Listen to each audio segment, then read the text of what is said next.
വിവിധ രാഷ്ട്രീയ പാർട്ടികളിൽ നിന്ന് ആളുകളെ, പ്രത്യേകിച്ച് കോൺഗ്രസിൽ നിന്ന് ആളുകളെ തട്ടിയെടുക്കുന്നതിന് വേണ്ടിയുള്ള ഭീഷണിയും മറ്റു കാര്യങ്ങളും നമ്മൾ കണ്ടതാണ്.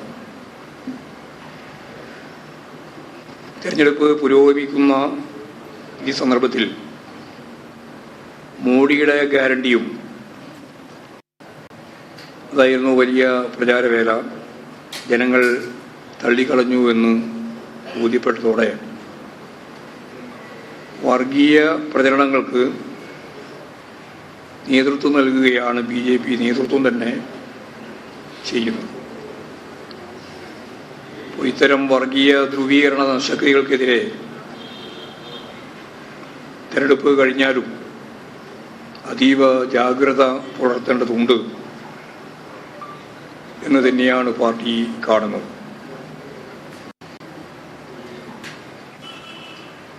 വടകര ഉൾപ്പെടെയുള്ള മേഖലയിൽ ഈ വർഗീയ ധ്രുവീകരണ ശക്തികൾ അഖിലേന്ത്യാ അടിസ്ഥാനത്തിൽ കോൺഗ്രസ് ഉൾപ്പെടെ ചേർന്നുകൊണ്ടുള്ള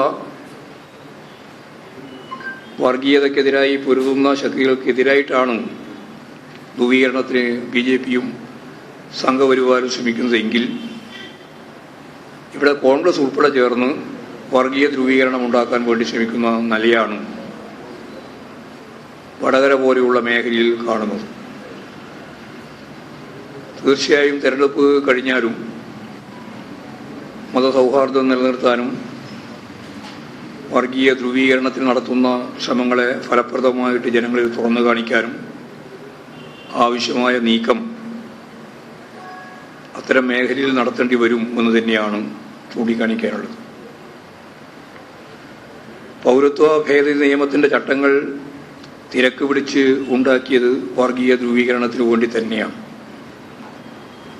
രാമക്ഷേത്രത്തിൻ്റെ ഉദ്ഘാടനവും പൂർത്തിയാകുന്നതിന് മുമ്പ് സംഘടിപ്പിച്ചതും ഈ ധ്രുവീകരണം ലക്ഷ്യം വെച്ചുകൊണ്ടാണ്. എന്നിട്ടും രക്ഷയില്ല എന്ന് വന്നപ്പോഴാണ് പച്ചയായ വർഗീയ പ്രചാരണവുമായി മോഡി തന്നെ പരസ്യമായി രംഗത്ത് വന്നു.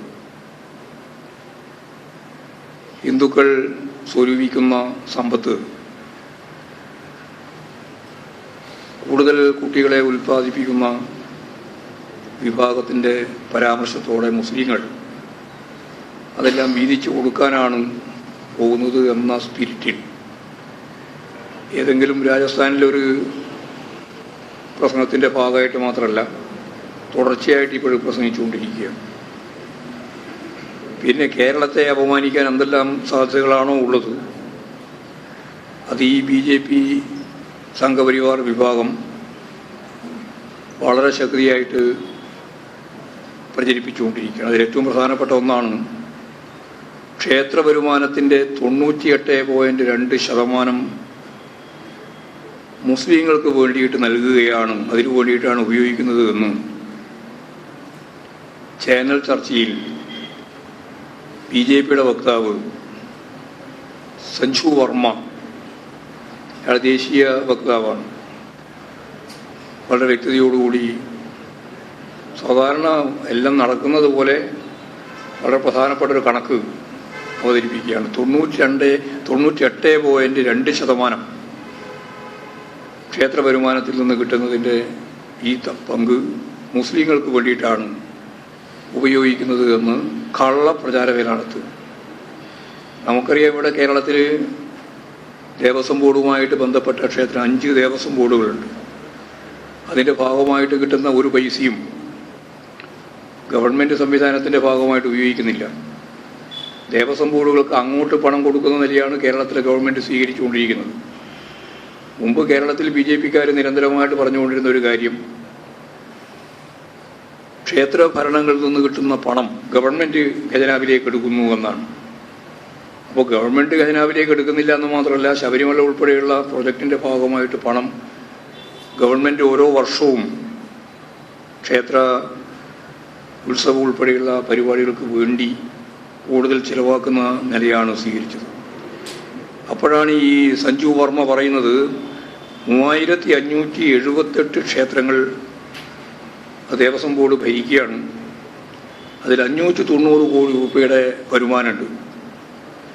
ഈ വരുമാനത്തിൻ്റെ 98.2% ഹിന്ദുക്കൾക്ക് നൽകാതെ മുസ്ലിങ്ങൾക്ക് നൽകുകയാണ് എന്ന് മാത്രമല്ല, ഹിന്ദു സ്ത്രീകളാണ് ഈ ക്ഷേത്രങ്ങളിലുള്ള വരുമാനത്തിൻ്റെ പ്രധാനപ്പെട്ട പങ്ക് നിർവഹിക്കുന്നത്.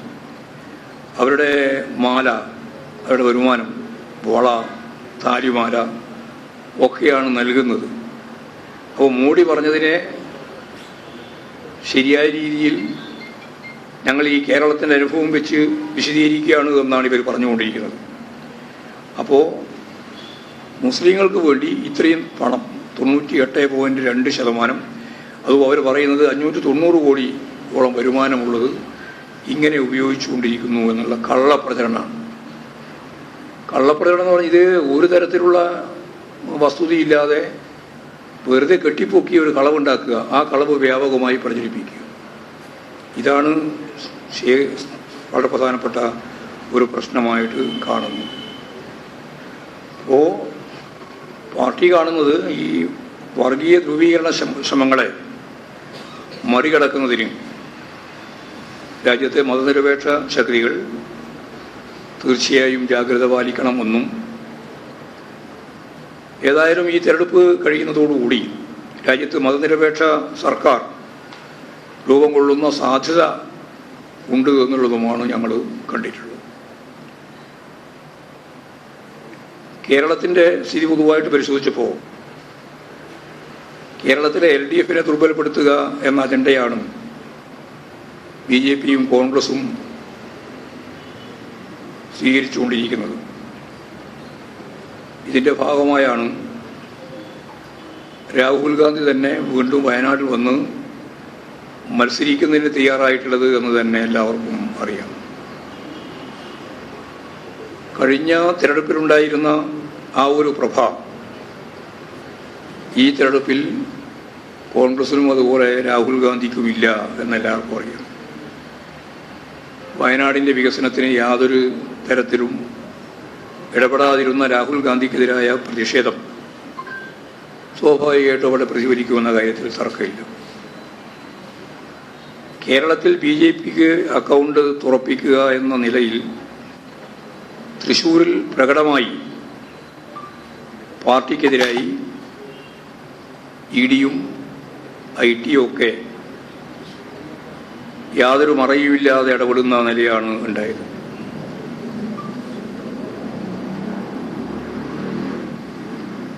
അവിടെ പാർട്ടിയുടെ അക്കൗണ്ട് മരവിപ്പിക്കുന്ന നിലയുണ്ടായി. പ്രധാനമന്ത്രി ഉൾപ്പെടെ നിരവധി പ്രാവശ്യം കേരളത്തിലെത്തുകയും തൃശ്ശൂരെത്തുകയും കള്ളപ്രചരണങ്ങൾക്ക് നേതൃത്വപരമായ പങ്ക് തന്നെ വഹിക്കുകയും ചെയ്തു. സ്വാഭാവികമായി ഇവർ അവതരിപ്പിച്ച കള്ള പരാതികൾ, പ്രചരണങ്ങൾ ജനങ്ങൾ വിശ്വാസത്തിലെടുത്തില്ല എന്നുള്ളത് സത്യമാണ്. LDFന്റെ വിജയം തടയുന്നതിന് വേണ്ടി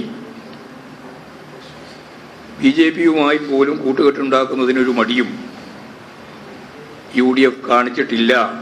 അതിൻ്റെ വളരെ വ്യക്തമായ തെളിവുകൾ ഇപ്പോൾ പുറത്ത് വന്നുകൊണ്ടിരിക്കുകയാണ്. വടകര നിയോജക മണ്ഡലത്തിൽ BJPയുടെ വോട്ടുകൾ UDFന് നൽകണമെന്ന ധാരണ പരസ്യമായി തന്നെ അതിൻ്റെ പ്രവർത്തകർ പറയുന്ന സ്ഥിതിയിൽ എത്തുകയുണ്ടായി. ഷാഫി പറമ്പിൽ വിജയിച്ചാൽ പാലക്കാട് നടക്കാൻ പോകുന്ന ഉപതെരഞ്ഞെടുപ്പിൽ BJPയെ സഹായിക്കാമെന്ന വാഗ്ദാനവും സ്ഥാനാർത്ഥിയിൽ നിന്ന് തന്നെ ലഭിക്കുമെന്ന ഉറപ്പുകൂടി വന്നപ്പോൾ അതിന് കുറേയും കൂടി സ്ഥിരീകരണം നൽകുന്ന സ്ഥിതിയാണ് ഉണ്ടായത്. വർഗീയ പ്രചരണത്തിലും ഈ മണ്ഡലം ശക്തിയായി അശ്ലീല പ്രചാരവേല ഉൾപ്പെടെ നടത്തുന്നതിലും എന്ന് പറഞ്ഞാൽ സാധാരണ രാഷ്ട്രീയ പ്രചരണത്തിന് പകരം വ്യക്തിഗതമായി അധിക്ഷേപിക്കുക, തുറന്ന രീതിയിലുള്ള അശ്ലീല പ്രചരണങ്ങൾ സംഘടിപ്പിക്കുക, ഇങ്ങനെയെല്ലാം ധ്രുവീകരിക്കുന്നതിനു വേണ്ടിയുള്ള ശ്രമം ഇവിടെ നടക്കുകയുണ്ടായി. എന്നാൽ ഇതിനെയെല്ലാം ജനങ്ങൾ ഫലപ്രദമായി തള്ളിക്കളയും എന്ന് തന്നെയാണ് ഞങ്ങൾ പ്രതീക്ഷിക്കുന്നത്.